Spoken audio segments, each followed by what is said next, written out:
এরা গুনাহ নিয়া প্যান্ডেলে ঢুকবে, হঠাৎ করিয়া যখন জাহান্নামের ভয় অন্তরে ঢুকবে তখন পাগলের মতো হয়ে যাবে। আমি কইছিলাম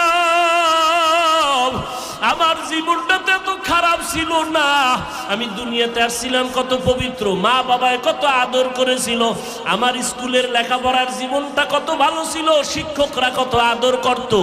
আজকে আমি এত খারাপ, আমার মা বাবা আমারে বেশি ভালো জানে না অন্যায় করার কারণে, কারণ আমি মা বাবার সাথে ভালো আচরণ করি না, ভাই বোনের সাথে ভালো আচরণ করি না।